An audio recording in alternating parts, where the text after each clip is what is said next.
What's up? I saw Jason and Noel dancing, so I kind of started moving as well. I knew you were watching. Welcome to Valiant Tldr, and I'm one of your co-hosts, Carl Choi, publisher of 24/7 Comics, and I have joining me. We're going straight across. Okay, Southern Comic Geek, Jason. all-around comic book nerd and art addict, and then we've got Other way. I think we're all like organized in different formats. The world's foremost collector of Stingray art. Yeah, you could truly say that, right? I'm gonna get cards made. And one of the major attempts as to why we're here is last year at Baltimore Comic-Con, we were at Hard Rock Cafe having a conversation, and Newell had a honor of sitting in between Jason and I, and witnessed our passion for Valiant comics. For me, specifically VH1. And out of curiosity, he was like, man, I want to start reading. And now we're working hard on converting him from being an only Stingray collector to a Valiant collector as we dive into the books. So, I mean, Jason, you guys buy all the art that isn't got by the other Valiant guys. I don't know about all the art, some of the art. I feel like after our conversation just 10 minutes ago, I realized Jason is actually the one buying all the art. I get all the crumbs, whatever's at the master's table on the floor. Carl's got all the big stuff. I don't know. I would say mine. I have a few sprinkles of niceness, but I'm very fragmented. Like I have one folder and I have like one sample of each book, each artist, and I'm okay with that. Some call that focus. Yeah, I'm trying to. But today's a really big topic because I know Mr. Southern Comic Geek, you're a big fan of this property. So if you don't mind, why don't you kind of do a quick intro as to what we're going over today? Well, we are going over Rye all the way, at least the 42nd Rye, who, spoiler alert, dies. But he is the subject of, he was first appeared in as a flip book from Magnus Chapter 5, Rye number 1. And so so the first few of his issues were that. Then they reset the issue at issue 1. And then that story goes all the way up to 7. Well, technically 8. 7 where he dies. 8's kind of the story in between the stories. Yeah. And so that'll be the subject kind of leading up to where the new Rye will take over in Rye in the Future Force 9. So got some exciting things to learn and also some exciting things to come. So with some interviews. I mean, is it a spoiler warning to talk about some of the people we've got coming up? I don't think so. I think it's not a spoiler. I think we are going to, we did kind of promise that this year as a kind of a new format to start bringing on guests from the Valiant universe. Yeah, well, we got to let people know so that they know to tune in. Yeah, we do. I mean, we do have a couple confirmed. Newell, you want to do the honors of naming our first kind of confirmed guests? Is that the one on the 10th? Yes. Yeah, we're going to have our friend to comic art fans, Bob Layton, the legend. Yeah. Got to meet Bob at OAX this year. He tried to scam me and Jason out of our commissions. Not really, but there was a little kerfuffle with that. But we got Bob running around the show like a madman for a little while. But he found our art and we got it. So everything's happy there. And we invited Bob to be on the show. And he said he'd love to be here. So he's going to come talk to us about all things Valiant from the time that he was with them. Yeah, it's a big deal. And I'll kind of jump on the second confirmed guest is Sean Chen. No stranger to the 24/7 Comics channel, at least, but he had a really, Valiant had a very significant role in his life and career, and so I've heard a lot of the stories, and I'm excited for you guys to hear the same stories as well. Yep, and I skipped ahead a little bit, and I didn't read it, but I did download issue number 9 of Rye when the title changes. Yep, we'll get to that later. But Sean drew that one. He drew, he did some of the issues past where we read on Harbinger. So yeah, he's definitely I'm sure he's got a lot of things to tell us about. Yeah. Hard to believe that was his first book. It looks really nice. Like the art itself is super very solid. very solid, super action oriented, and so Yeah, very well done. yeah. It sold like almost 1 million copies for a reason, I think. Oh wow, I didn't realize there was that many. Yeah, good. Yeah, Ryan the Future Force #9 is one of the VV SS books, the Valiant Validated Signature Series books, which would be an interesting ask from Mr. Layton, because he'll be very familiar with that. It's not one of the rarer books of that series, but it's something that Valiant did. Are y'all familiar with the? Not at all. Okay, please educate us. So the Valiant Validated Signature Series, you might see some if you eBay, and you'll have like a little certificate of authenticity that normally comes with them. But yeah, Ryan the Future Force #9 was one of them. And so they vary in hardness to find. That's because some of them were more heavily printed than others. And then, and so they got, some of them got thrown away or whatever. Ivar, the Time Walker #1, it's one of the harder ones. Geomancer #1, and Eternal Warriors 28, I believe, is the hardest one to find. But yeah, so those are. See, there you go. That's the one I'm looking at. Oh no, it's not. So the way you could tell them apart, beside the COA, is there. If you remember how the Notary Public stamps used to, the embossed stamp, yeah. Right. They're embossed on the front cover. Oh, the actual cover is? Yeah. And so they will and so they're signed by people related to the books that they signed. So, oh yeah, it's hard to see in this photo I'm looking at, but I can see it there.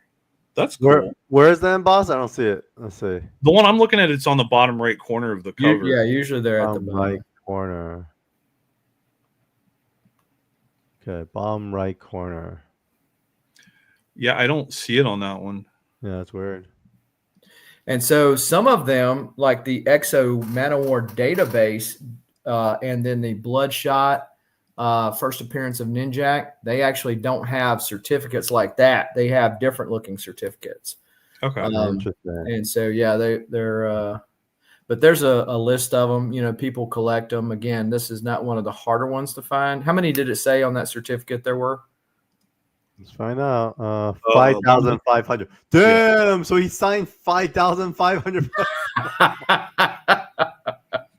We'll have to ask Sean, did his hand cramp up or anything, you know?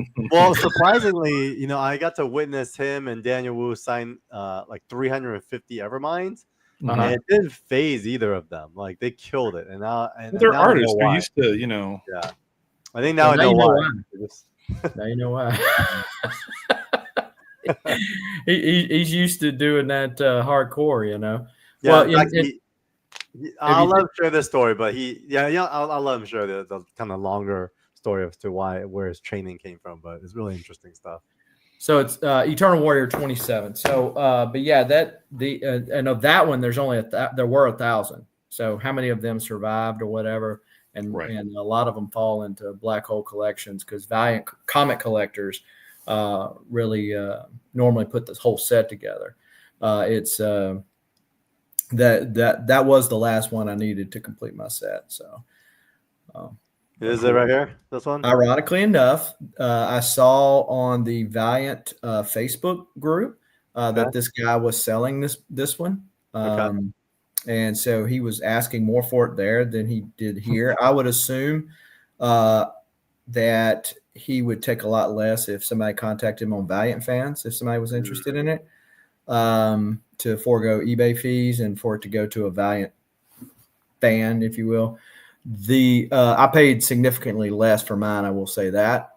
I looked up and had my keyword alerts or watch items on mycomicshop.com. And it hit me with a email, and I jumped on it real quick. So nice. Yeah, I feel like you've gotten some killer deals on my comic shop, because I recognize some of the ones that you have. Even that EXO page with the giant, that was from my comic shop, I remember. Well, yeah, and that same page, I think it was Heritage. It sold on Heritage for more, And so I guess the guy decided to move it again or whatever. So mycomicshop.com, for those who are watching and not familiar, they also sell some art too. So Yep. Yeah, once in the blue moon. So with that said, before we get into Rye number 1 through 8, we got number 1 Marvel fan. What's up, Tom? Did you guys know Newell is going to IC3? I am. Newell, what's IC3? You want to do a quick plug for our friends at CAF? That is the Indie Comics Creator Con, I think is the right way to say it. It's the one that is run by Matt Sardo, who is now the social media coordinator or something like that for CAF. He runs this show. It's the second year that they've done it. Him and Jamie Jones, who himself is an indie artist. They have like 178 people that are going to be there, guests, artists, some editors, stuff like that. It's in New Haven, Connecticut, and tickets are $8, so it's super cheap. It's a one-day show on March 15th.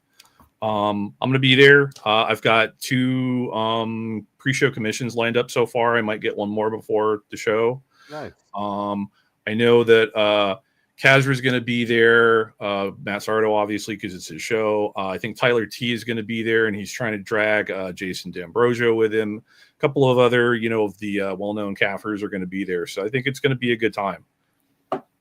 Will there be zingers? That's the big question. I don't think so, but apparently they're going to have some really good pizza. Apparently New Haven, Connecticut has some really banging pizza, and there's going to be some at the show. So there you go. All right. And then Friday night, March 14th, the night before, they're doing a drink and draw thing at the hotel. So nice. That's really fun. Yeah, I'm looking forward to it. All right. With that said, let's jump into Rye. Should we do this or do this? Kind of like this, right? All right, well, we got to start with Magnus first. Remember? Yeah. We got Magnus first. All right. Yeah, this series comes after. Is that it? Okay, cool. Nope. That's this one. This one. There you go. Oh, nice. Sexy. Start with part 1. Yeah. Sexy. So real quick, just to preface, why do we have to start Magnus first? So there's this story called Invasion. It's an 8-part story. It starts in Magnus, and then it's a flip book, right? There we go. So they published so volume 1 of Rye is only 4 issues, and they were on the backs of Magnus 5 through 8. Mm. So and the way they did it is like part 1 is in Magnus number 5, and then you'd flip the book like Jason just showed us, and you'd read Rye number 1, which is Invasion part 2. Which is a little bit confusing if you didn't know that. And it was a pain trying to find the Magnus books online. So Jason had to help us out a little bit with that. So real quick then, am I using the wrong Rye then that we're looking at? No, that's volume 2, which I read. Oh, okay. I read it comes after these ones. Yeah. Right. So technically I was supposed to read Rye 1 through 4 and then 1 through 8. But I didn't because they're part of the flip books. But it got a little weird. Okay. So I didn't actually read Rye 1 through 4 because I didn't have that half of the flip book. Yeah, me either. So I didn't. Read volume 2, but that's fine. Jason on the blanks. Right. So we got parts. We got the odd number parts in Magnus, so we kind of have an idea what's going on. So this starts off Magnus. I don't know for sure what happened prior to this issue, but he's kind of like trying to hide out, and that's him sitting in the chair there. With the rag on his head, trying to like be incognito, but he's still wearing the red mini skirts. I mean, and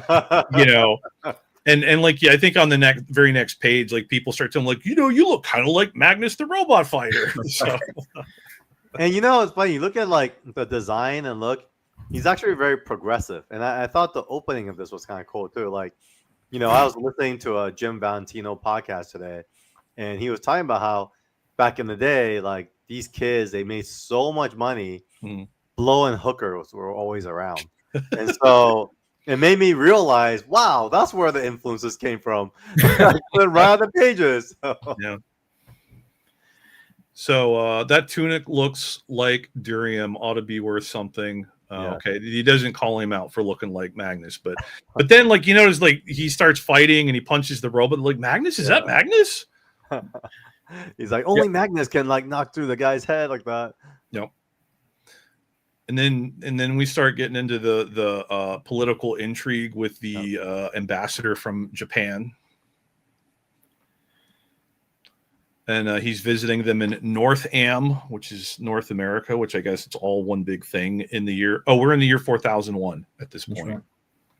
So, real quick context: in the '90s, the Japanese was, economic powerhouse, and so just being in LA, you really felt the forces of the Japanese, because kind of similar to how at one point, like in the 2000s, the Chinese came and bought a lot of buildings. Mm-hmm. Japanese own all the buildings, like in downtown. Okay. So even now, I think there's one hotel that they still own, but for the most part, they kind of sold most of them. But kind of like right now in America, where there's a lot of like Middle Eastern money coming in, Mm-hmm. very similar to in the '90s when the Japanese had like a huge presence. So I think this was heavily inspired by that, and that's kind of why a lot of their exposure and kind of they have a good understanding of the Japanese culture, because it actually felt pretty strong, pretty authentic. Okay. They behave.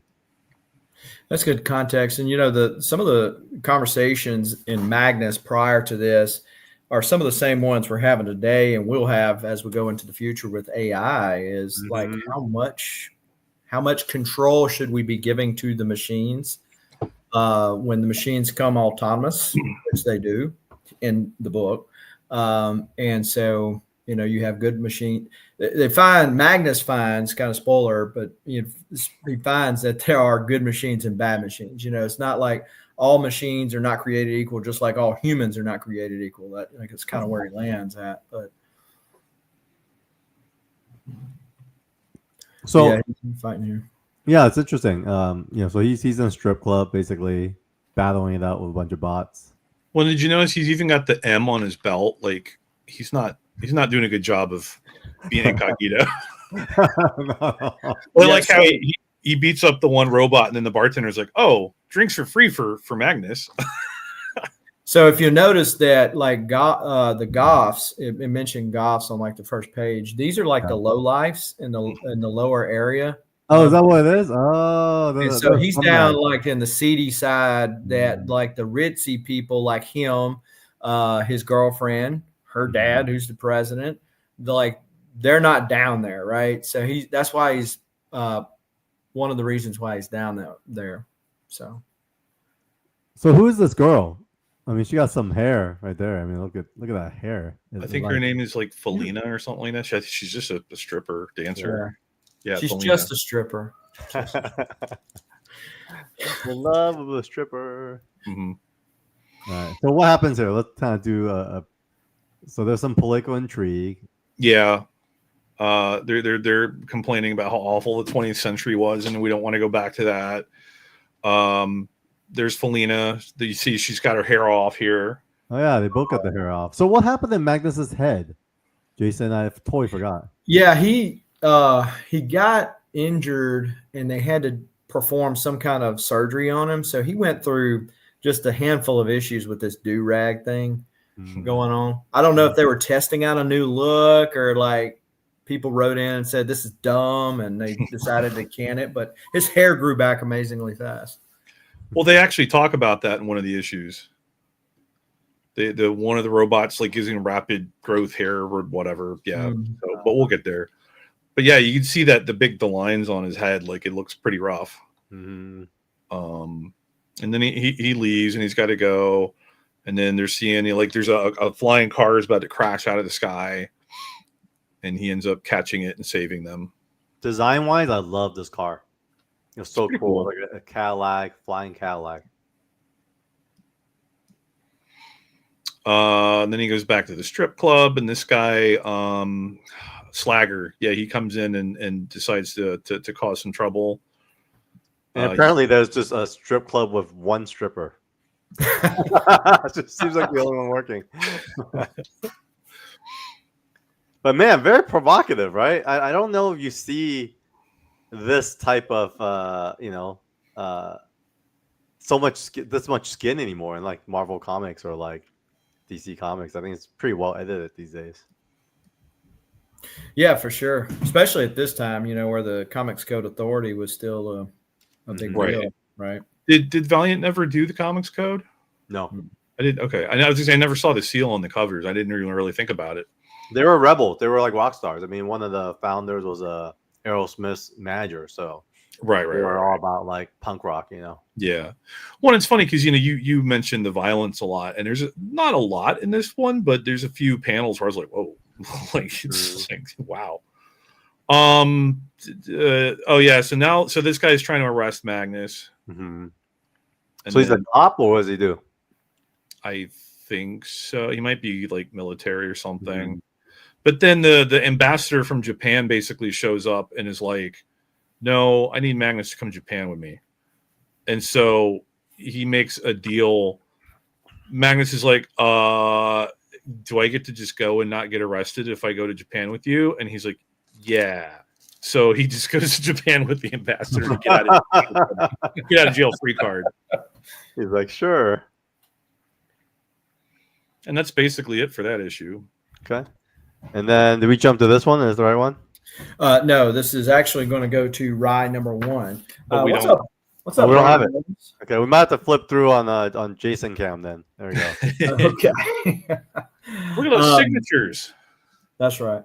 Yep. I got Jim to sign this before, and he actually signed both sides of it. That's cool. He wasn't charging for signatures.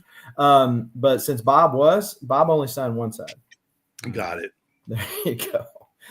So yeah, this is Rye number 1. I believe Dinesh actually has both of these covers, doesn't he? Maybe. Pretty sure. And so this is we open up with a nice splash as Rye is looking over Japan. And Newell mentioned it earlier about the talking when grandmother talks. It's in pink because pink's for girls, right? Even girl robots. Right. And so this is the old Rye. This is actually the one that fights Mother. This is Rentaro, the 41st Rye. Oh. And so one of the things with Rye is that he's able to kind of teleport around different sides of Japan. So he's fighting against some of the invaders because as much as Magnus had early political intrigue, Japan did too. And so the intrigue there is against the people that are the anti-grannies, are the Humanist Party. I love that name for them. And anti-grannies. Mm-hmm. Yeah. And so and then you have the people that were labeled the healers, which this gets more into the Rye 1 where it resets itself. But you have this political factions that want to restore grandmother at that point, and those that say that no, the humans should be the ones that take over. So so this is get to another good page. So he's fighting these bad guys, and so here we find Tohoru. I'm going to probably butcher her name, so pardon me. But this is the guy that we would know as Rye right here. And then also his wife, Kazuyo. Yeah. And I realized, like, even reading volume 2, I don't think you felt this too, Noel. I felt like we missed the whole backdrop of like his relationship with the wife. Yeah, and yeah, that's why I wish I had the other side of the flip books. But I mean, they do get into some of it in the Magnus, but it's not as obviously we missed a lot because I didn't realize that it even talked about the previous Rye. So yeah, so I'll have to find them and go back and read it at some point. Okay. But, So basically, he has given up because Rye is supposed to be like passed down from generation to generation. So he didn't want to be Rye. So he gives up that to go and get married and have a kid. Oh. Well, grandmother's trying to get him, back into the fold because his dad gets injured. So he goes to see him, and they're like, hey, she needs a champion and all this kind of stuff. So they kind of go back and forth with this. Hey, you need to be the next guy. There's this person named Magnus, the robot fighter, and he's coming to kill me. And so he decides to do just that. He decides to become the Rye. and then he goes and gets his son because grandmother's going to take him and protect him, and then eventually he'll be the next Rye. Well, his wife was none too happy about that, and come to find out, she's actually in with the anti-grannies. Oh no! Oh yeah, is she always in that way or no? What's that? Is this Rye's wife? Yeah. Kazuya. She was, right? She was always that. Okay, she was always like a rebel, right? Oh yeah. Yeah. So she don't want Rye to take her son. So you have this whole deal throughout these first few issues where she's coming to grips with him doing his thing and taking their son, and then they kind of get back together where he's got his life, she's got her life, and then of course leading up to his death. That it's kind of character development, right? That hey, things were just starting to go right, and then he dies. They did a good job of like doing something very unconventional, where typically you see it's like a deadbeat dad usually, but in this case, she was like a deadbeat mom because she was like so addicted to like everything she was working on. Especially after she gets the Exo Commando armor. She feels like, hey, now I've got power that I can fight and, fight for what I believe in, type of a deal. Right. And so, so you see him putting the baby in the little globe as he's accepting the mantle of Rye.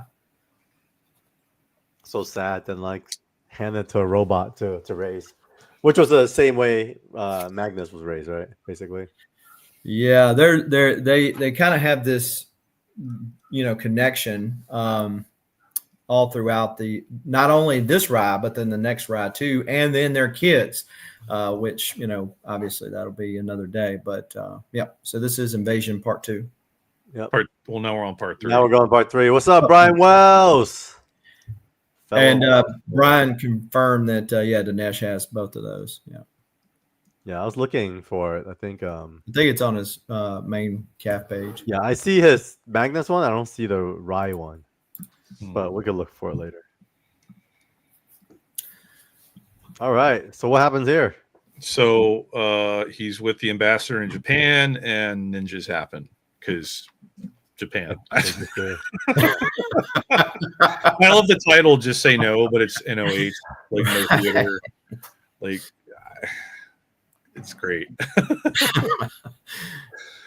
So he's trying to save the ambassador. Ninja fight. He grabs the guy by the ankle and slams him into a building. Makes pretty short work of it. That's cool. This is the part where the doctor, medical tech, whatever, like they're healing him up, and I think that's the person that regrows his hair for him. Yeah, this part here. And then you notice in that bottom panel there, he's got hair again. Wow, that's super fast. Yeah, but this part's funny, right? Because he strips down to his Speedo and he's undergoing the procedures to get all fixed up and whatever, and all the girls, all the nurses or whatever are like, ooh, I'd examine him. Those are like the little moments that make Valiant fun because it's very real, like they don't really address stuff like that, but it's pretty funny. But you imagine that Speedo and what all it went through until he finally had the costume change, right? Oh, I mean, how many times he have to kick his leg up and that skirt's got to stay down? I mean, it's funny. Like, even if you look at his fashion, like, do-rag, I get it. It's like a very 90s thing, but who chose to make a pink do-rag? He's very progressive as a character. I mean, it's in the year 4001, man. He can wear whatever color he wants. Right? So, yeah. So here they're giving him a little bit of background about Japan, about how it's one big covered continuous structure now. So they're very like isolationist. But then, like that middle panel, they're talking about like how it's all connected and how grandmother kind of runs everything for them. So it's very like Jason was alluding to earlier, run by AI. Man, we're not far from that. If you think about it, like we have Elon Musk like front and center right now, and I'm sure he's a big proponent of AI, and so we're not far from grandmother right now. Right? Maybe. And then we get a visit from Solar.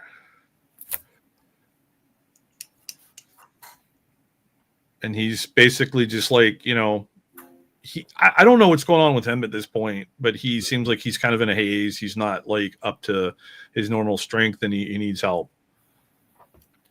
Yeah. So backing up a little bit, the whole reason why grandmother created Rye.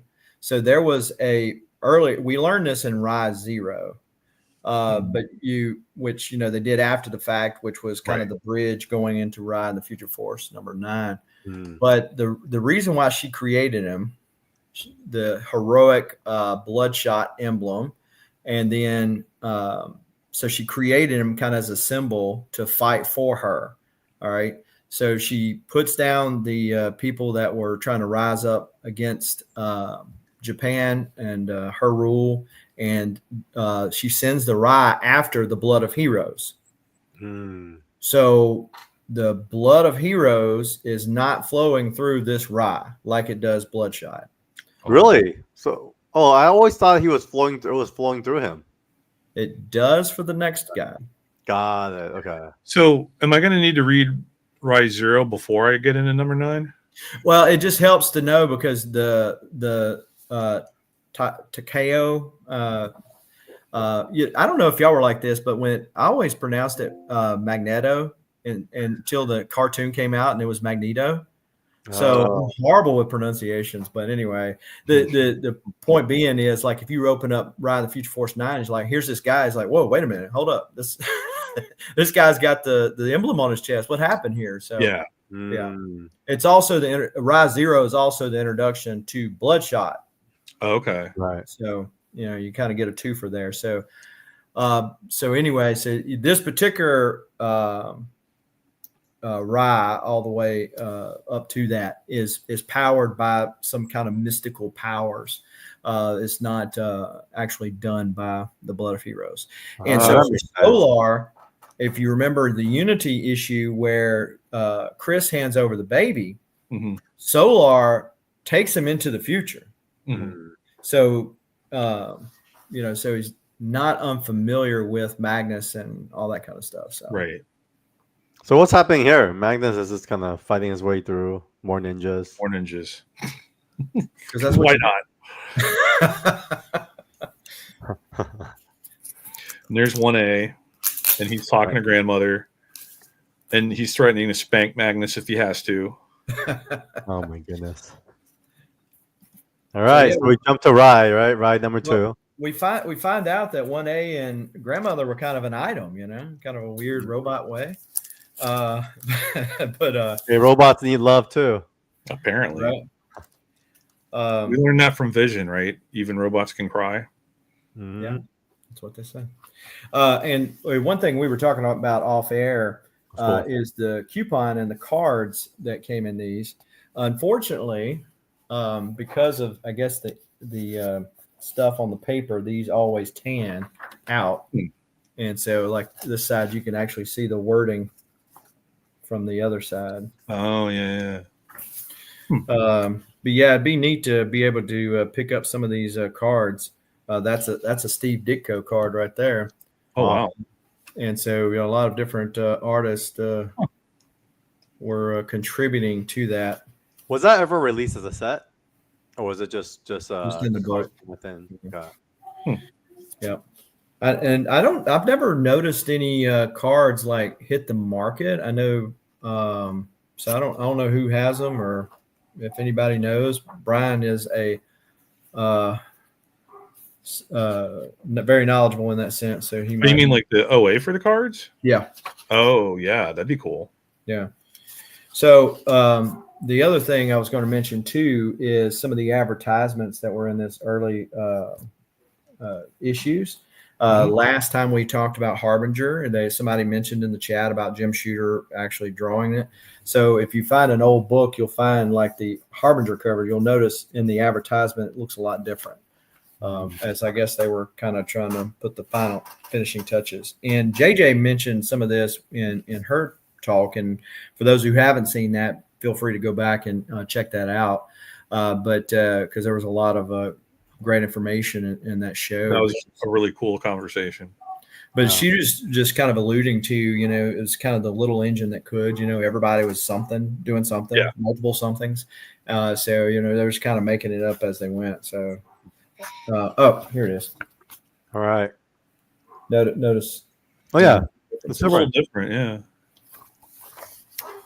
So I believe that Jim Shooter actually still has that. He has a book that he will show anybody that comes along. So I get it. Like as a publisher now, I mean, we have like so many different versions of books out there through print, even an advertisement, because you get feedback from people as well. And then once you get the feedback, you start making these changes. So I could totally imagine like with a bunch of like, in a way, they were like kids in the office. They were probably rocking out and getting feedback, and like they're just putting stuff out on deadlines with these advertisements. And so I understand why there's so many changes. So part 4, do you have part 4 ready? I do. So grandmother is not only facing an invasion, but she's facing a virus. And so things are starting to get a little bit crazy in Japan. So Rai is taking off, and he comes to her brain right here. Oh, wow. This is your brain on drugs. Cracked out. So he says something's growing on your brain, and she says, "Yeah, no kidding, a techno tumor." Yeah, and she says, "No, I'm fine. It just makes walking, and for some reason, I keep thinking about taking a walk." So it's messing up her brain, as we'll see, and go around. So all the little granny bots start attacking him. It's like, wait a minute, I'm trying to help you here. And he's having to fend off these robots. It's so cool because like this is so ahead of its time too, because it makes me think about Matrix, how Matrix had kind of designed this like third world of where you're coexisting in this white space, and Rai had a lot of that in the storytelling. Yeah, so she comes out of the brain. This version of her comes out of the brain, and he thinks it's just another one. And the top panel's cool. I like that. Yeah, super cool. He chops off her arm, and she's like, "No, that's me." That's where she loses the arm. Okay. And so he said, "This one's me, made from what's left of my body." And he says, "I'm sorry about your arm. Does this mean you've escaped the cancer?" She said, "There's no escape. It will overwhelm my brain, and when it does, all the parts of me will die." And so he says, "I'm going to give it a try to carve it out of your brain." So he goes up to the brain and tries to play brain surgeon.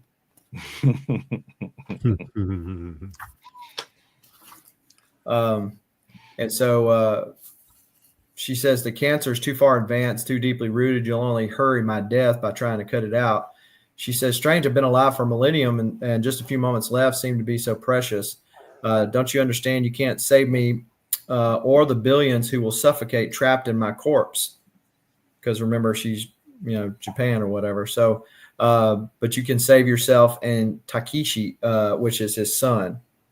So he says, "No, I'm the spirit guardian of the host body. I will fight it to the end, no matter what." And so he hits it. Blast.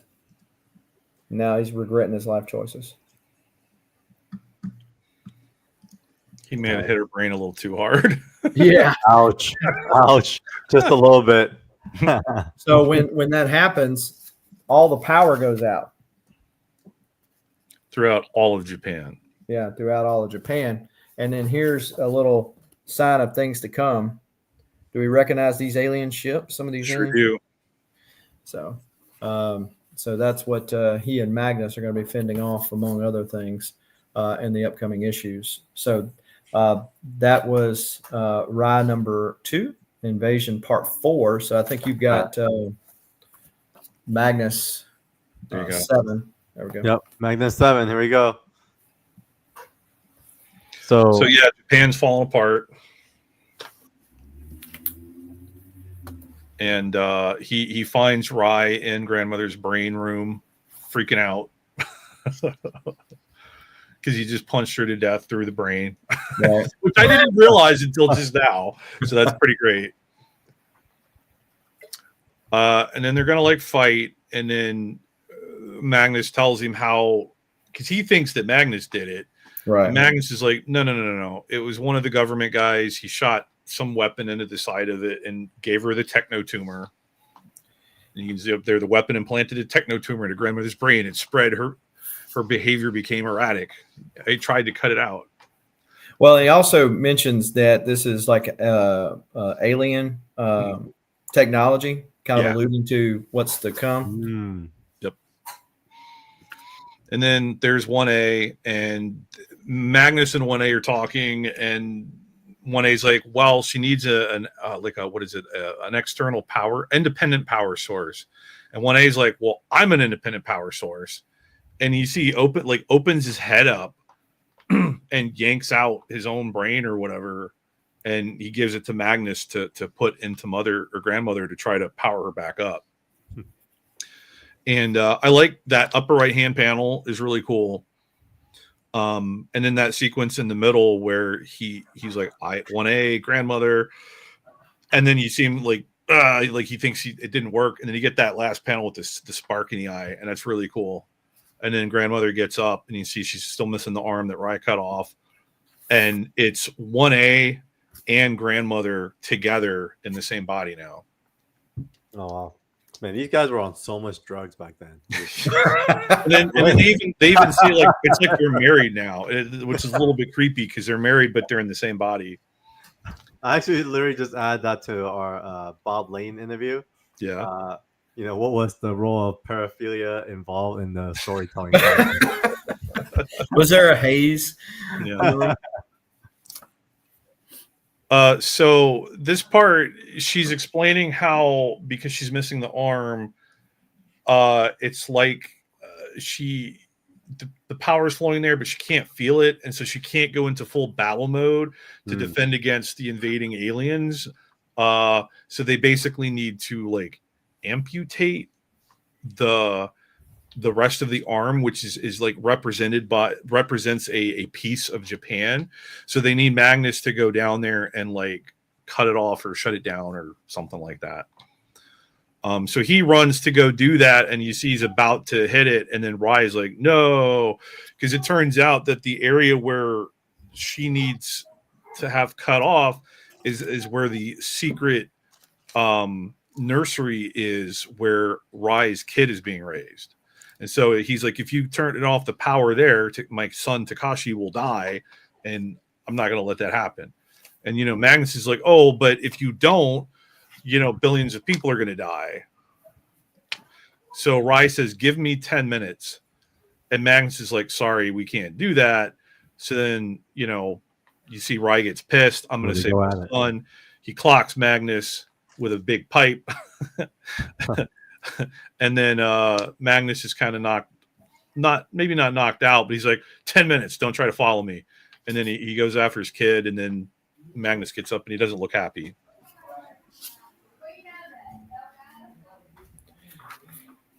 All right, back to Jason Cam. So we got Rye 3 right here, little batter up action. And so, yeah, everybody's kind of guessing that something's going on. And then we find some of our resident creepy spider aliens. Yeah. And so they've got a commando suit. Now, everybody's more familiar with the exosuit. The commando suit's kind of the, cheaper model. And so this guy, the spider alien, is here. This is him getting into the armor. And then they go in there and discover him there, which is that's Rye's wife. So she's going to, that'll lead into more, but he's talking about the encroaching invasion. And so we know what this means with Magnus. He goes after Rye. They're fighting it out because Rye's trying to get to his kid. Because remember, in the first place, he didn't want to be the Rye. So he has this back and forth of doing what's right, the whole argument of the greater good type of a deal. Duty, that kind of stuff, yeah. Mm-hmm. He said, so Magnus tells him, time's running out. Grandmother can't fight the invaders unless we sever this piece. Then stop delaying me. Give me 10 minutes. Well, while they were arguing it out, instead of arguing it out, why don't you just give them 10 minutes? But that would not be near as fun. So we have this whole backflip page. Oh, that's cool. Yeah, Justin owns this one. Carl. That was a good page. Manus? Yeah. Nice. So, and so, yeah, they're on a baseball field. So Magnus says, batter up. He grabs the baseball bat and knocks Rye down. And so they're obviously continuing. That's a good shot. They're continuing to advance themselves all the way to where he needs to go. And then at the end, Rye says, "Stand aside," and he's the one that severs the tie. Nice. It's not Magnus that does it. So he says, "Forgive me, Takashi." So the 1A's talking with grandmother. She says, "It's done, lover," which, he refers to her as Kimmy, but we must begin the shift to battle mode, Kimmy. And then it shows all the people that are on that side of the limb as the water bust floods through there. There's his baby. Dun, dun, dun. Oh, and then I guess the cliffhanger is, does the baby survive? That's right. Okay. And then that goes into the next issue of Magnus. Boom. I always loved Japan as like a dragon. Such a freaking Yeah. And seeing this panel was really cool. I was like, wow. So, yeah. So, Noah, you want to pick up? Yeah. So this is grandmother going into full battle mode, right? She becomes the dragon of Japan. So cool. Yep. About to defend the planet. And that right there. Yeah. That's great cool. DPS. So good. Who has this? I don't know. I haven't seen it. Wow. So cool.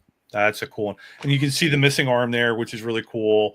You got the tail, all the other limbs are there, and then you got the aliens coming in. So that's a really good one. Was the missing arm contextual? Like it was during a war or something like that? No, that's the one that Rye just had to cut off. Oh, he just cut off. Oh, that's yeah. So she's missing one on the android inside, but this is it was like a representation of the actual arm. So cool. Yeah. So cool. So now, and this is the panel here that I was talking about, where you've got the blue boxes and then the pink boxes. That's 1A and grandmother talking to themselves, because they're the same being now. And so they created a little a command harness for them to kind of to get into to interface with the rest of the ship, or whatever, however you want to think of Japan, right? And in that second panel, they are, what do they call it? Individual suspension support system. So basically, it's like the ship is growing out arms and wrapping itself around people to hold them, to absorb, from doing battle. And it's like a safety. Yeah. Because you ever watched old Star Trek? They'd be on the bridge of the ship and they'd take a hit. Everybody go, whoa, like that. So it's grandmother is basically making seatbelts for everybody so they don't get knocked around during battle, right? It's really well thought out. They're really ahead of the time, even this visually. So then she's talking to them and hey, you guys need personal environment generators, because she's telling them they got to go out in space and do some work out there. And it's funny because even go back real quick. Yep. Even right in the middle there, Kimmy, the Vanguard, is now in range. Open fire when you think best, love. Even in the midst of battle, they're talking to each other like that. Yeah. And then I like that bottom right panel there, the one where the claw of the dragon is smashing a ship. That's pretty cool. That's cool. And then it breathes fire and takes out a whole bunch of the smaller ships, which is really cool. The dragon version of Japan is pretty badass. Yeah. And then they locate Solar out there in space, just fighting some of the aliens in combat suits. And so they are like, well, shit, we better go help him. And so they go out there and they have the personal whatever generators, and that's, I guess, the green around them. Oh yeah. And they're able to go out and fight and save Solar. And I love that last panel there of Rai cutting one of the guys in half. It kind of reminds me of Dune. Have you guys seen Dune? Oh yeah, the shield generators. Yeah, the shield generator. It's Cool, kind yeah. of like that, except you could breathe. So it's pretty cool. They're really ahead of their time. Well, I mean, Dune did it in the 60s, but Maybe there's some inspirations there. yeah, maybe, yeah. I will say the way they did it in the most recent movie, the look of it was really cool. Yeah, the look was super cool. Yeah. So then here we're getting back to Kazuyo, his wife, Rai's wife. Mm-hmm. And you see the just loose commando armor in the bottom there, and the other guys are just kind of like talking and whatever. And so he's showing off the command ring that we are all familiar with from EXO, right? And he goes over and he's talking to Kazuyo. He's basically saying, like, I'm hungry. I can't go into battle without having a snack first. I think he's talking about eating her. And then he goes, wait a minute, these straps are cut. And then she takes a piece of glass right into his eye or whatever that is. Right to the face. Right. And that was one of those panels that I was like, oh, that's a little violent. Yeah. But yeah, so she just downs him and you see him bleeding on the floor and she just grabs the ring and the other guy's like, uh-oh. And then she puts on the commando armor and yanks that other guy out into space with her. And he goes, don't, we're in space. And she just says, tough luck. Yeah. And then she gets into Japan. She gets into the flooded part and she finds the baby and she saves him. And she even does a little like infant CPR. And then Magnus and Rai, they have Solar and they're like, uh-oh, grandmother's being attacked directly by spider aliens. So Rai uses his ability to travel through the nerve web to get to her. And Magnus is like, well, I guess I got to take a cab.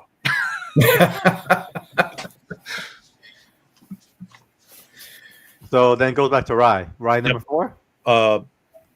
Yes. Last part of volume 1 of Rai. Yep. Yeah. So unfortunately, last night when I was taking these deals, this was a casualty of war because the cover came off of it. Yeah. So you open up to this big splash. They done teamed up. They're going up against the spider aliens. Great page. And Japan continues to fight on, burning them out.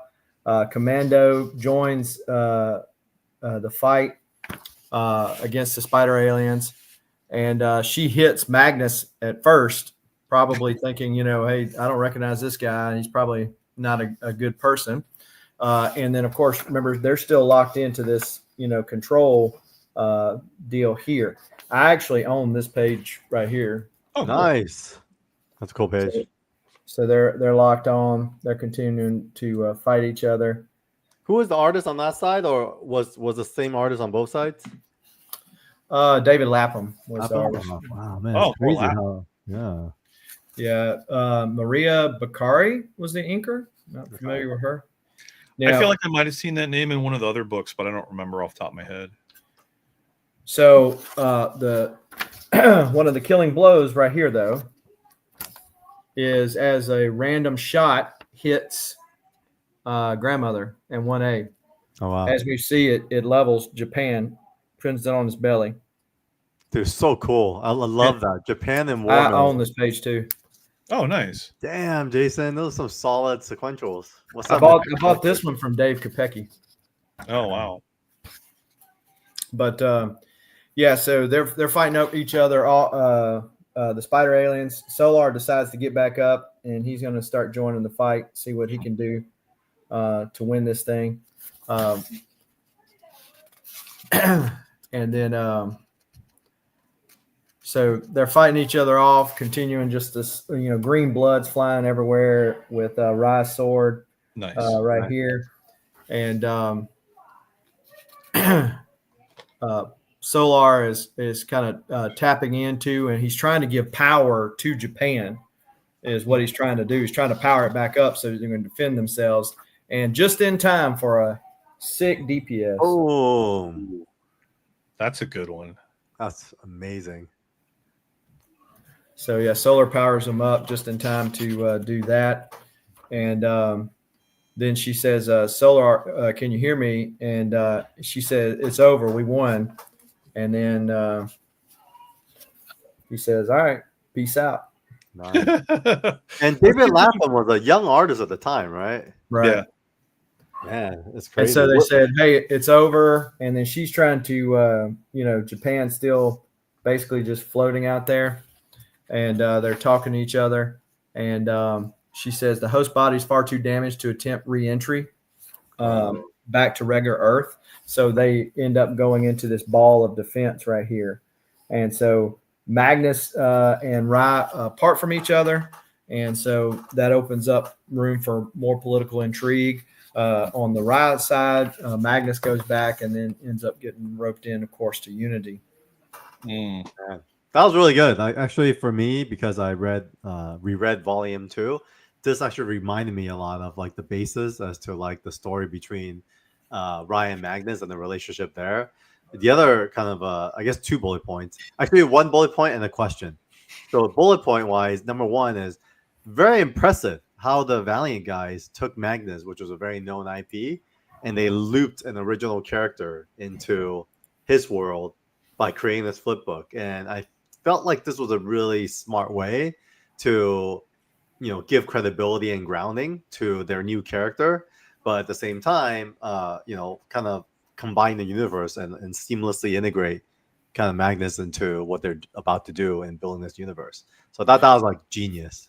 Well, and it also speaks to like when Dinesh, had to relaunch everything. You don't have the Gold Key characters. You got to do something totally different. I mean, you can't just rehash everything, but you want to give enough fan service that the old fanboys come back for some more. So yeah, hopefully by May we'll have gotten through VH1, and then it'll be cool to kind of almost have like a nice long conversation with Dinesh and kind of like what was he given, and then like why they made all the decisions they made. And then my second question for Newell is it's interesting. I noticed like a ton of like spider alien presence. Like now, like does it give you, as you're reading, more context into like Shadow Man and Exo? I remember like there was a lot of moments where you're like, oh, that like where do these guys come from? Who are they? Well, it's funny, right? Because in this, it's set over 2,000 years in the future, right? So, but to know that they're still there and they're still a threat, like kind of gives you a little bit more of a, I don't know, not context per se, but you still get the idea that, oh, these guys are kind of a big deal. Like they're going to be a problem for a long time. Well, and the good thing about going so far in the future, so you can kind of appeal to the sci-fi fans, but then you also don't have to play like super nice with certain properties, right? Because you don't want to like play spoiler to anything. And so you can just kind of do what you want to do, even though there's some akin with Eternal Warrior, and obviously Magnus's roots back to Harbinger. But, basically for the most part, you can read Ryan the Future Force and Magnus kind of separate than everything else. If that was, and I got that feeling. There wasn't like you're not worried that is Exo going to show up or the Harbinger is going to show up, whatever. Yeah. And I love that because it's not a multiverse per se, but at the same time, it's a different world that's connected to the roots of what you're reading in the modern day, which I thought was super smart. But of course, that there are the 2 issues that cross over in Unity, and you do see some of those other characters, but. Sure. At this point, I'm used to that the sudden like, oh, right, Unity. Right. Yeah. Unity again. All right, guys. Ready for Ride Volume 2? Yep. Let's do it. So here we are. Now. Global Comics. Your code didn't work. Yeah. So you saw the I tagged you on that post with the colors for this one. Yeah. No. Who did this cover? This depiction of Ride? That's Bob Layton, ain't it? Dude, there's a signature right there. I just can't quite make it. Killed it, dude. Like he killed it on this cover. Yeah, so this cover ends up getting homaged when another I saw that. I saw that. Spoil that, but yeah. So, Bob Layton inked it. I think did Joe do the cover to this one? Joe St. Pierre. Yeah. Let's see. It doesn't look like Joe St. Pierre. I'm Looks gonna. very different in the way he portrayed him in the interiors for sure. Let's see. Yeah, it just says. Yeah, I see Leighton's signature. I can't make out the other Could one. just be Lane altogether, no? Oh no. Well, it looks like there's two names there. Oh, I think it's David Lapp. Is that Oh yeah, I think you're right. David Lapp. Lapham and Leighton. Lappin and Lane. Yeah, Live, that's laugh, such love. a good Leighton. combo. What? Such a good combo. Look at this. It's freaking beast of a cover. No, that's a good one. Yeah. All right, so we're jumping in. What a cool opening. Yeah. Japan floats in space. I Yeah. float in Japan. Which of us is more alone? So awesome. And they're like So, very psychedelic. super very- psych. I'm telling you, dude, these guys were like on all sorts of shrooms and acid. Oh yeah, they had to be, right? Yeah, look at this. This is so And so this is Rai is in his, I forget what he calls it, but it's like a special chamber within Japan that is meant just for him, and he's the only one that has access to it. It's And it's the like- Rye Globe or something like Right that? globe, yeah, something like that. And so, to put it out there, I read this first because I didn't realize about the flip books. And so, you start off with Japan as the ball in space, and I was like, huh? So I was a little confused, but we got there. We went back and Jason helped out with the other books, and so I figured it out. But this being the first part that I read, it was very trippy, and I was like, wow, Japan's a ball in space. And looking at it now, you can see like the tail and some of the claws and stuff. yeah. I didn't know that it was a dragon before, so it was a little That bit probably weird. makes way more sense because Oh yeah, for sure. yeah, one of the things that stood out to me is it's funny because I already knew a lot of that background, but I didn't know where it came from. I was like, wait, what was it that I didn't read that like did I miss something? Because I remember all that background. That And it's funny too because I was looking around online trying to find those flip issues, and apparently, like way back when they did a trade paperback that had the whole 8-part story, the invasion story, and I looked it up.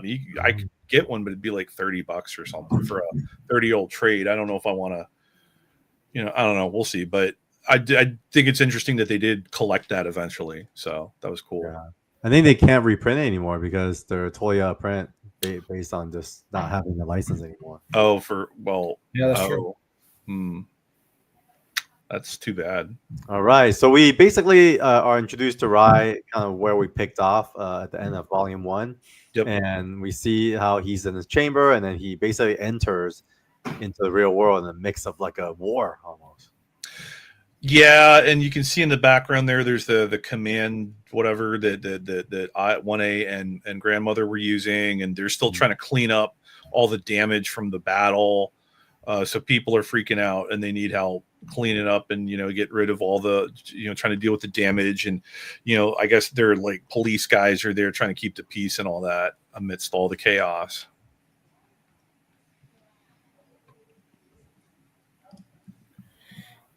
And he getting in the fight with some robots. I So like then that. his wife shows up. Yeah. Yep, Kazuya shows up with the exo armor.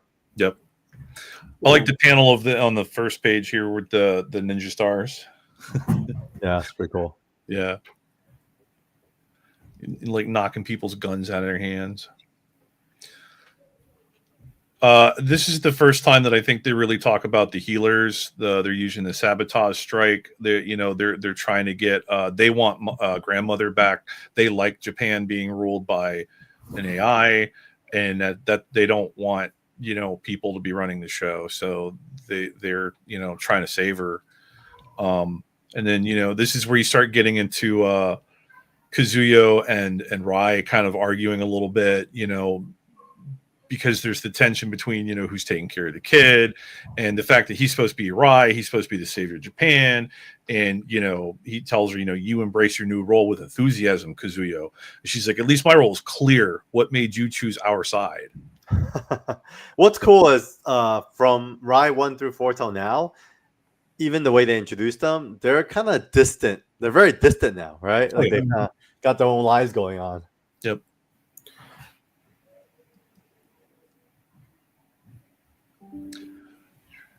So they introduced this character who Makiko, right? Oh yeah. She's like one of the humanists, right? She's one of the ones that's trying to fight for them to take control. Yeah. Oops. So there's Rye and his dad. Oh yeah, there we go. So he goes visit his dad. And where's his dad? His dad is somewhere else in Japan, kind of retired at this point, right?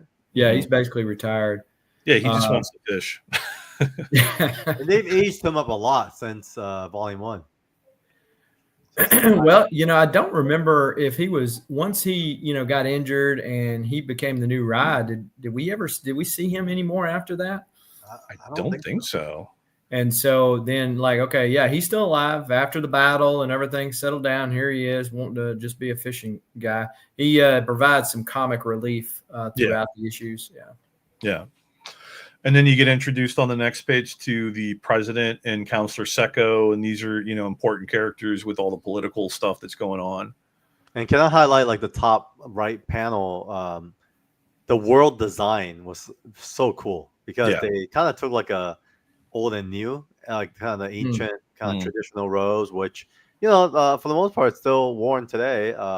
But they took it right into the future and then mixed it in with armors or futuristic samurais, which I thought was really cool. Yeah, the look of the book was really cool. Yeah, and then the nursery there, you get that cool beehive looking look to it, which is kind of cool. Very Matrix, right? Very futuristic. Well, and the colors, you can tell the Valiant colors are still popping, Oh, yeah. Red. It's really nice. Nope, Kazuo comes, right? Yep. And they're arguing over, who's going to take care of the baby. Deadbeat mom.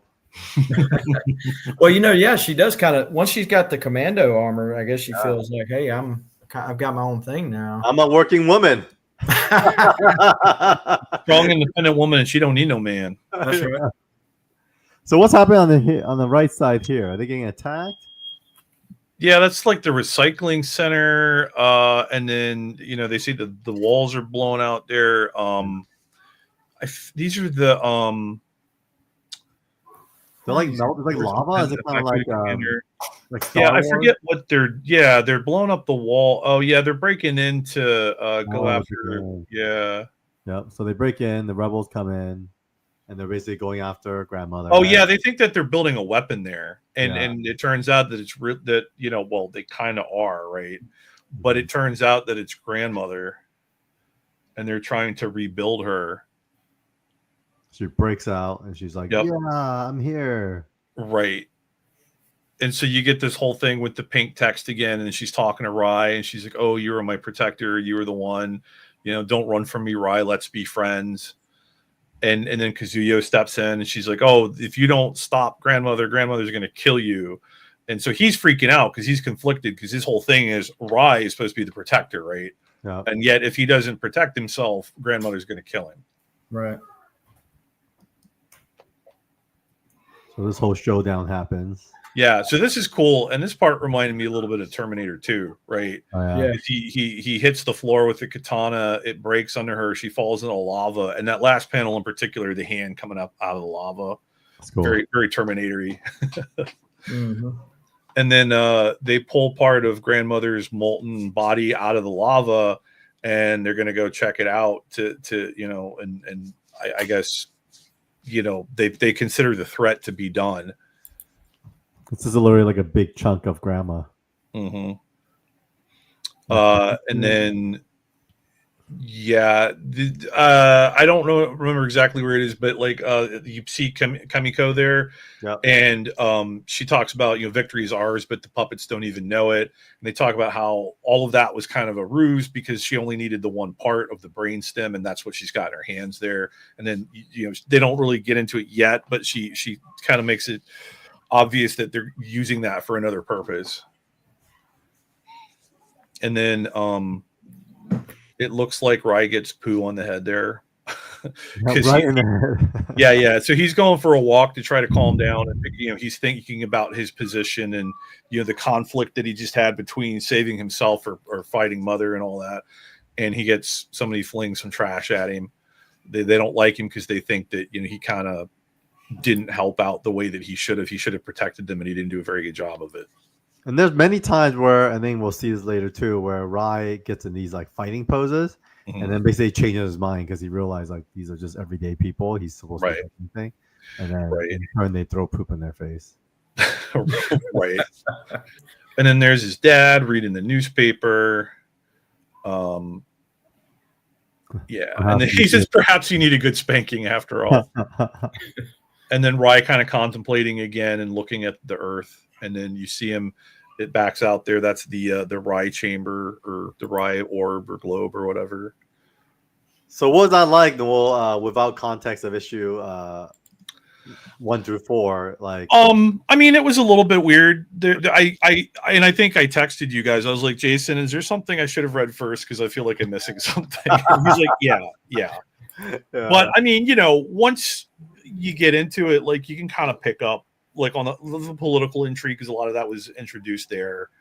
Like I was a little bit confused at first. I don't think it took like the second time she shows up in the book, I think, to realize that Kazuya was his wife and that was their kid together.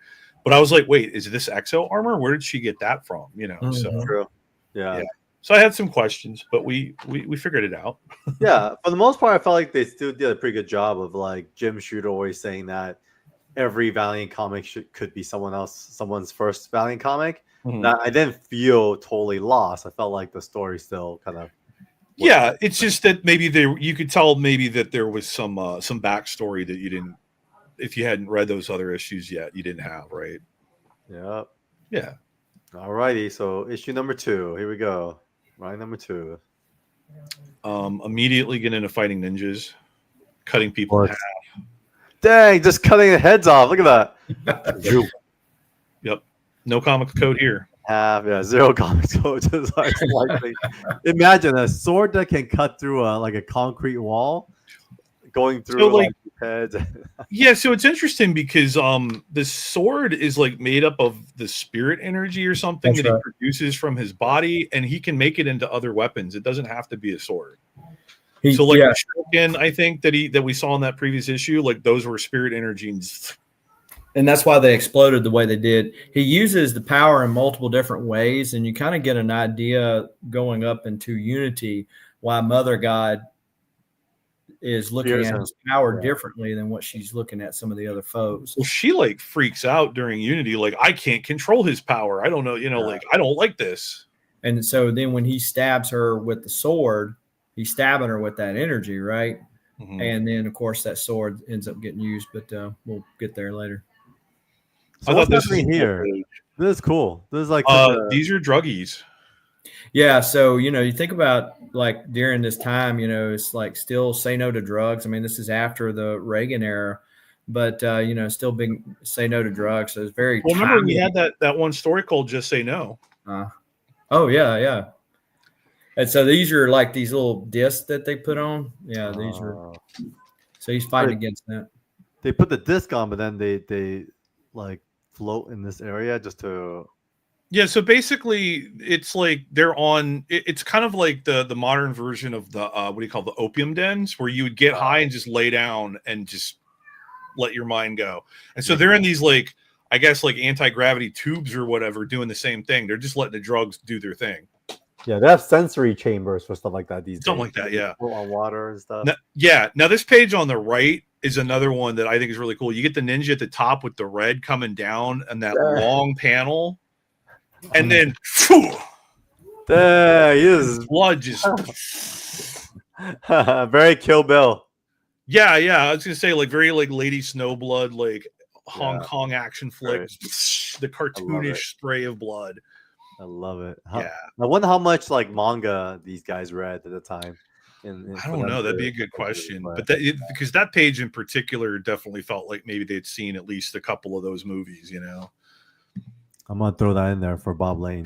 How much did manga inspire? So then the cops and Kazuyo show up to clean up the mess. And so it's weird, right? Because like the people that were in the tubes are getting mad at him because we like our drugs, we like being high all the time. Why would you like mess that up for us? Apparently, and they talk about how like a lot of people in Japan or that like that's their lifestyle, right? And they don't like him messing with that, and he feels like he's just trying to be a hero and do the right thing and help people out. And they're like, you're killing my high. Right, exactly. Yeah, so he's just so Kazuya shows up and he's like, dude, you're not helping. And he's just like, fine, whatever, I'll just go. Nobody wants me here. And then he goes back home and he's gonna go back into his ride globe, and you can see they like tagged his wall there with some graffiti and whatnot. It's so funny. He's such a loner in this story, right? Mm-hmm. And here we see what's her name again? Akiko. Yeah, one of the rebels. She's got her gun room down there, her armory, and they're plotting to use that piece of grandmother that they stole. And then you get into more of the political intrigue. There's another one of those cool buildings there with all the ships lined up. Yeah, so cool. And this is the president of Japan and his council. And they're talking about, so the drug that the people were using is not opium, it's neopium. Yep, the new stuff. Right. Neo. Right, exactly. Like the Matrix.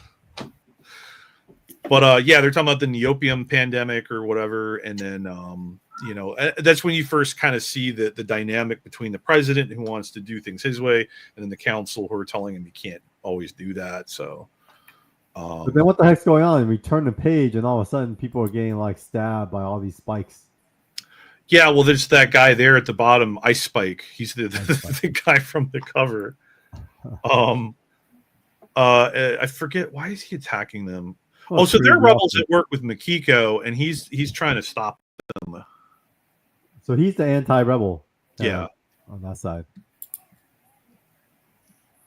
Right, and so they get into a battle, and he does his spiky thing, and he was kind of a weird character. He felt like a very 90s, super throwaway villain. Yeah. I love the details of these large like bonsai trees, because bonsai trees can live almost forever, right? Yeah. And these are like huge bonsai trees. Yeah, so this is a fun one because all this battle's going on. Ice Spike is like murdering people, and Rai's chilling and taking care of his bonsai trees to kind of try to meditate or relax. And then a ghost pops in, and it's his dad. And they even talk about how like only Rai can get in here, and I guess people who used to be Rai. And so like you cut back to the rebels, and he lets her go because he's like, there's got to be one person, and he's like, protecting the lab is my job, this is my destiny. Like he's one of those people, like he's a little too into his job. He's brutal. He just beats down anyone. Yep. And then you get more action with like the council people, and they're talking about the president behind his back and how they want to do away with him. Then there's the alert, and Rai realizes he got to go. He's got to go take care of stuff again, and he gets jumped in like a mall. I thought that was kind of cool. He gets jumped. It's like, dude. And then they hit him with the discs there. Are those the drug discs? I forget. I think so. They just drugged him out, so he's cracked out. Yeah. That's pretty funny. Yeah, and he's got them all over him the whole like next couple pages. He's totally cracked out, so he's trying to fight while cracked out. Yeah. So he's got to fight this dweeb Ice Spike now, and he's got to like work through the drugs or whatever. And then they just fight, and then he grabs him and smashes him into the wall, smashes him through the screen. Ice Spike ends up running away. Kazuya shows up, and she's just like, geez, you're getting in trouble again. Like, whatever, dude. You're a problem, bud. Yeah, basically. So that was interesting. Ice Spike. I like this cover. This is a really cool cover. I feel like I've seen something else like this. Like, is there a Thor cover or something like that's similar to this? Wouldn't surprise me. Yeah. Like a Fin Fang Foom or something, maybe. Like that. Or Jormungandr. Devil in the Nerve Web, Part 3. Yeah. So we continue. More council stuff. Yeah. How did you feel about the council stuff? Like, did it feel dense to you? Did it feel? Not really. I thought it was, it was an interesting because it wasn't straight superhero stuff. They tried to get the more political stuff in there, made it a little bit more, tried to keep it different, made it interesting. Agree. And it wasn't like they didn't overdo it, so it wasn't like super boring or anything. I think they just did just enough. And then the fact that having his wife be like on one side, and then introducing like Makiko and the other characters and like that, it kept it kind of interesting. And then of course there's like all the betrayals and whatnot. Yeah, it's really interesting how they do focus a lot on him. It's almost like a weird love triangle between him, his wife, and his son, right? It's like a little bit, yeah. So this issue is heavily political. And you start to learn a little bit more about how the guy, Counselor Seko, I think his name is wants to get rid of the president. He wants to take over. Oh yeah. So this is the part where he's traveling through the nerve web, I think it's called, and he gets stuck. Like they set a trap for him, and then when you go to the next page, that dragon thing is in there with him and tries to like eat him. And what is it, like a virus in a way? Is that what? Yeah, kind of. So interesting, so cool. Yeah, and so there's like basically the cover. So he's fighting with this virus in a way. I thought this page on the right was pretty funny because, Makiko and is she fighting? But I thought it was interesting because you have a giant statue that's like a couple stories high, and she literally just pushes it with one hand on the ankle and it falls over. I guess she's that strong, huh? Yeah, but that's Kazuya. So you can see in the end there, she calls the command ring to get the exo armor. Yeah. More dragon or whatever that is. Yeah, so they're fighting it out. Right, and then she gets the armor. Man, and I think this is the first panel where I was like, because I hadn't read the other stuff yet. This is the first one I was like, that's definitely like exo armor. Yeah, it's great. Look at how like I don't know. Looking at the design of the exo armor and how it comes on, it makes me feel squirmy because it looks like a bunch of larva. Yeah, it's crazy looking. More Kazuyo trying to catch Makiko, more fighting the dragon. Yeah, more dragon. And then fighting. he gets out, and then What's worse, the dragon or the nasty crowd? They just seem so annoying. Crowd, man. Yeah, seriously. And then they're, she's setting up, like, once grandmother has returned, and you kind of get an idea of what they're really trying to do. All right, issue 4. I love that crazy egg thing on the cover. Yeah, it's hilarious. Such a hilarious design. That's the way. It's cool though, because like her hand kind of goes in here, and like what's cool is I didn't realize this, but the arms have like kind of the faces kind of thing. All right. Yep. So they're having a family moment. And you got like the animated newspapers down at the bottom. I thought that was kind of cool. Very real quick. Was this a flashback? I wasn't sure. No. Okay. It's current. Basically, after all that stuff happened, there's kind of them settling, talking about their son. Right. And then you've got this guy here. He finds out some news. He works for Makiko, I think, and then like he's got a radio back to let them know. Oh, the government found out some of our, like one of our secret radio frequencies, I think it was, how that they were talking to each other and getting away with it. And they're like, you dummy, now they're going to track your, signal or whatever. And you find out that Makiko's working on this thing. It's a rocket that I forget what exactly they were going to do with it. Yeah, this rocket, right? Yeah. But, so there's alarms and stuff. They call in Kazuyo. So she has to put the baby down again, right? Because it's the whole duty versus motherhood thing. So she's like, oh, I got to go. I got a job to do. And you see her like jumping into the armor and flying off. And then, Rai is like, well, maybe this will give us, I have to go too. But, maybe one day you'll actually call me father or whatever. Yeah, so sad. It's kind of the kids. Right. It's kind of like a second priority. More stuff with the rocket, and then you see the president and the counselor guy kind of arguing a little bit. And the counselor basically tells the president, like, no, we're going to do things our way. And he's like, fine, whatever. Just keep me informed. More of that. And they're basically talking shit about the president behind his back. Rye's dad breaks into the globe again. And he realizes that there's an emergency. And so he's got to go.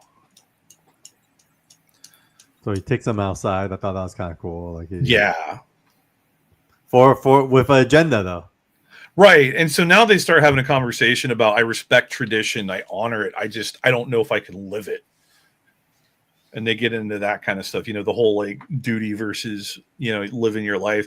And then we get into, Makiko and her people fighting, and you see that egg thing, that armor again. Yeah, and it's one of those things where she says they've done research, they can't truly like replicate what the alien technology is, but this armor is kind of Earth technology designed to fight against the aliens. Right. And so then she's, grabbing on into Kazuyo, fighting her. They do some more fighting, and then they accidentally turn on the rocket, and they fry a bunch of people. Well, Rai realized his dad was basically keeping him and distracting him for a reason, so the rebels can come in and attack, right? Yep. And so Rai goes in and joins the fight. Yep. But they end up setting off the rocket, and it kind of blows up a whole area because they do it inside, basically. Oh, masked. No. Boom. This sequence is really cool. Yeah, did a good job. Yeah. And like thousands of people die, right? Because yeah, I think it's more like hundreds of thousands or millions, maybe. Ooh. I love the panel on the left there, the kid just flying through. With the diaper. Yeah. But I mean, it really does a good job of showing you the whole thing getting sucked out into space, and then that page on the right is just that's really cool. And then at the end of it, everybody's like, oh no, this did not go how we planned. Oh no. And then it ends with Rai saying that he's going to exile himself from Japan, never to return, because he feels like he's failed so hard that the only way to honor Japan is to leave. Poor guy. All right. This cover was super memorable. I remember that. Right. Yeah. Hey, Carl, check the private chat. Oh yeah. Let's blast through it then. We got a bit of a hard out today. So all right, we'll blast through like really quick recaps of these issues. Yeah, so Rai's gonna leave. He's saying goodbye to Kazuyo. He's taking the kid with him though, because she realizes she can't be a good mother because she's too busy with her job. So she's like, take the baby with you. I do have to say, after he leaves, she's like in the most naughtiest gown, right? And then the president calls her over. What a hoe! What a hoe! She comes over, right? But she even like debates like, the president is calling me over when he's by himself and my husband's gone. What should I wear? Should I take armor? She comes over in like the worst like skankiest outfit, and then it turns out president's been stabbed through the head, which I thought. And she loses her hand. They cut the hand off, so she can't get the ring back. Yeah, right. That was pretty vicious. Just straight cut the hand off. Yep. And then Rai basically the ship was a trap. They ran out of power. So he uses the power. His spirit energy. And long story short, they crash on Earth. I remember this panel when I was younger. I was like, "Oh shoot, this guy is like almost dead." Yep. And he kind of quickly recovers. Of course. Yep. And who's that on that last panel? That's Eternal Warrior and the new Geomancer. Of course, they'll recap it in the next book. Right. No, hold on, Carl. You skipped the Frank Miller cover. Oh yeah, we got to talk about this. Well, a big deal. Yeah, look at that. Okay, you're good now. I just want to make sure everybody saw it. Yeah, everyone. Frank Miller did like a set of connecting 8 covers, and this is one of them. This is beautiful. Yep, for all the Unity first parts. Yep, FM 92. Yep. All right, diving in. So basically, this gets us right into Unity because it's Unity Chapter 7. Yep. I think we've talked enough about Unity, so I don't think we have to cover too much of it. Yeah, they basically tell him that they need his help. You know, all of time, space, existence, whatever is in trouble. They see Magnus again. They go into this cave, and apparently behind this big metal door is the what is it called? The Lost Land. Yeah. So earlier when Magnus, we were reintroduced to Turok in Magnus Robot Fighter, you know, Magnus had crossed over into this Lost Land. So this is how he knew where it was at. Right.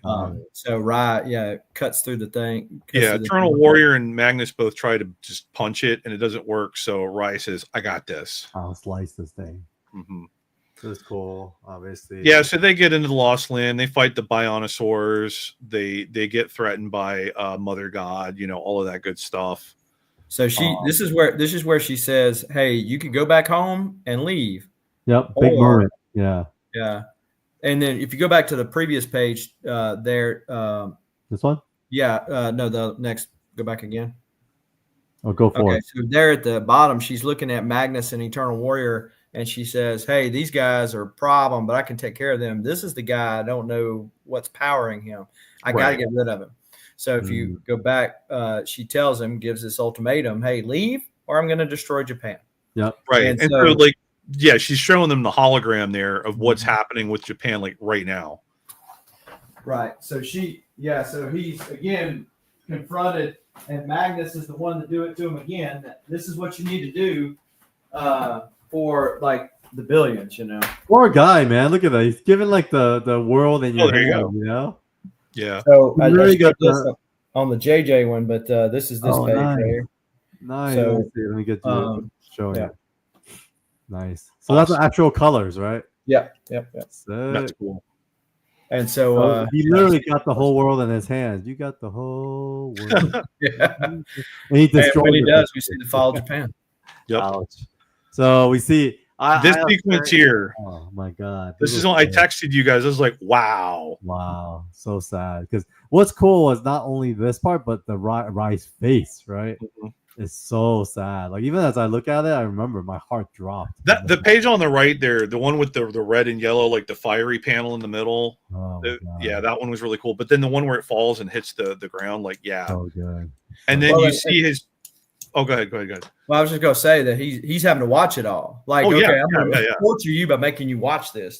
Yeah, and I like how on the last page, that last panel there, it kind of mirrors the other reaction panels, but it's bigger, and you see that he's pissed. Yeah, and then look at all these dead people just hanging by the. It's so sad. So they just lost several billion people because it was the whole population of Japan, right? But all like Jason said, Magnus told him like, well, it's either a few billion or it's literally everybody that's ever been lived, Yep. And speaking of covers, Walt Simonson, man, this guy rocked out too on the cover. Those ones are cool too. Yeah. So here. Yeah, there's Magnus trying to give him orders again. Yeah. And then more of the weird, creepy, kind of almost incesty stuff with Mother God. Not almost at all. It is incest.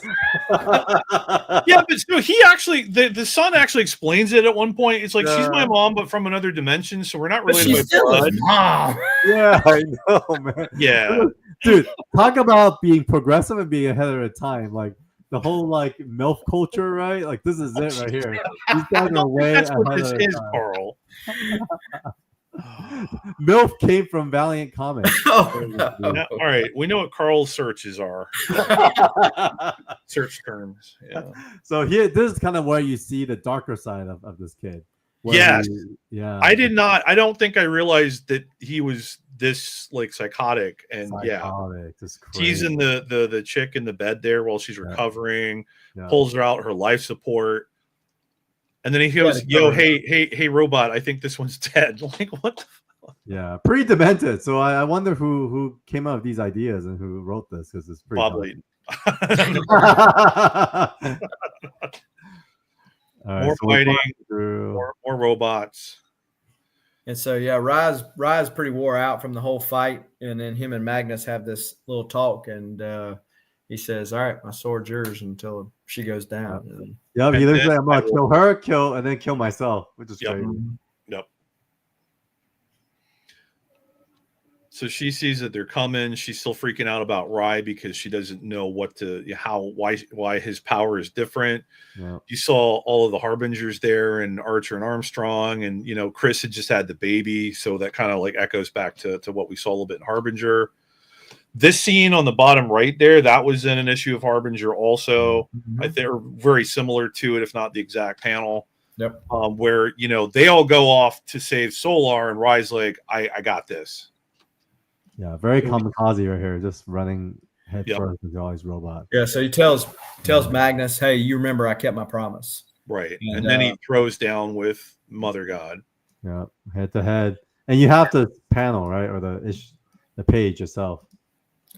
Yeah, so like some of the other scenes that Newell mentioned earlier had been reused. That one with his death is actually reused in Solar Man of the. Well, actually, the actual panel is in Solar Man of the Atom 13 rather. That's reused here, and I own that page. Yes, It's great. Nice. So And he's then you see him dead. like that, man. He burns him to death, and he's like, "Can't Right. fight, please forgive." Sunrise. Oh, so sad. Yep. So yeah, and then he picks up the sword, and then that sword is later used to distract her in the fight against Solar. Yep. So he even in death, Rise, power takes out Erica. And then in part 8 now, it really jumps to his wife. It kind of follows her story. Yeah, so it goes back to Japan, and you find out that a fair number of people actually survived, including Kazuya and Makiko. And who are homies now because they were cellmates, right? Right. Well, they kind of team up because it's like the enemy of my enemy is my friend kind of thing. So she wants to find. She knows that they've got to get the armor back, and they know that Counselor Seko is trying to use the armor because he feels like once he has that, he'll be unstoppable. So the two ladies team up to go kick his ass and try and get Kazuya the armor back. But they have to find her hand because it got cut off, and so they actually find it. Yep, so he tries to run away with the armor so that they can't get it, but they find her hand, and she's able to use the command ring to get it. So funny, blowing right the back. Yeah, he's not looking where he's driving, and so he crashes. And then you see Rai's dad again hanging out with the Geomancer, and then Kazuya and Makiko are arguing again. He gets her hand back. Yeah, so this is cool because she regrows a hand with the armor, kind of like what Exo did for Ken. Oh yeah, true. Good note. Yeah. Yeah. Yep. So, but they're basically fighting, but then Counselor Seko comes back and he brings Ice Spike with him, so she has to kick his ass too. And his powers were a little weird, but like he can shoot spikes and he shoots out gases and stuff. And then she ends up beating him. If you go to the next one, she basically uses like tendrils from the armor to clog up his pipes and makes him backfire and blow up. It makes such a good movie. Like imagine like how creepy it would be. Like they're kind of like horror, like nasty, and then the right side is awesome. This page where and that bottom panel where she just erases the counselor, It's freaking awesome. It looks like somebody spilled their strawberry jam on the page. All right. And then, basically Kazuya and his dad are gonna take care of the baby back together as best they can, Yep. So that closes out our Ryan. So we'll be doing Ryan the Future Force, but like you mentioned earlier, Jason, they do homage it back on issue 24, which I thought was very interesting. Oh, yeah. Yeah, they dropped the Future Force moniker when they after Takeo the next ride dies. So another one dies? I know. That's the whole thing. Like I think there's 42. So you realize it's like, man, like Rai is a whole history of these guys who inherit this like duty, right? I thought but you expect them to last a little longer than that. That's what makes Valiant Universe awesome because it's so grounded. Where if one of them dies, they don't come back. You have to kind of introduce a new character, and they're interrelated just through their duty. Yep. So how do you guys feel? Good. If we can get the other person confirmed, that'd be a good follow-up to our conversation here. So exactly. So guys, thank you for tuning in. I know We have to wrap a little earlier today. Actually, we actually ran long. But Yeah. Noel, before we go, Yeah. any thoughts on Rye after reading it? Like, what's your review? It's a fun one. I like the sci-fi element of it. I like that it's in the future, or like we said, far enough ahead that you don't have to worry about the other stuff as much. You know, they can kind of do their own thing. And I'm looking forward to find out about the next Rye. Yeah, it's gonna be fun. Future Force.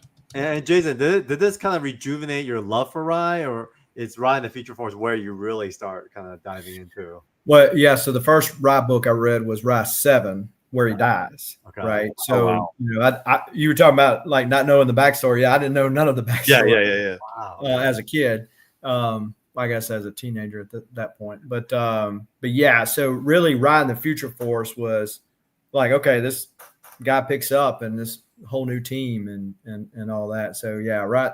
And the logo, the colors are, you know, come from Rye in the Future Force. Right. Logo, so. How crazy that the first book you pick up will be the one where he dies, with the guy's name on the cover. Yeah. Like, what the Well, and it wasn't intentional. It was only because back in the Wizard days, everything was just so expensive with Valiant. And so, you know, it wasn't even my LCS. I mean, it was an hour away from it, but to be able to walk in and I picked this up and I paid either $20 or $40 for it, which especially nowadays is way too much for that book. And yeah, so to pick it up and then go, I've been hearing all this great stuff about Valiant. Now this guy's dying. I mean, that's kind of cool, but still. Well, we won't do show and tell today. I don't have much stuff to show and tell anyways. I don't have anything new. Yeah, I think we'll do that next time. And then, folks, definitely tune in. We're gonna have our thumbnail up soon enough for Bob Layton, the legendary Bob Layton, joining us Monday night, March 10th. Monday, March 10th. So mark your calendars if you haven't. And thank you guys for another episode of Valiant TLDR. We'll see you guys next time. See you.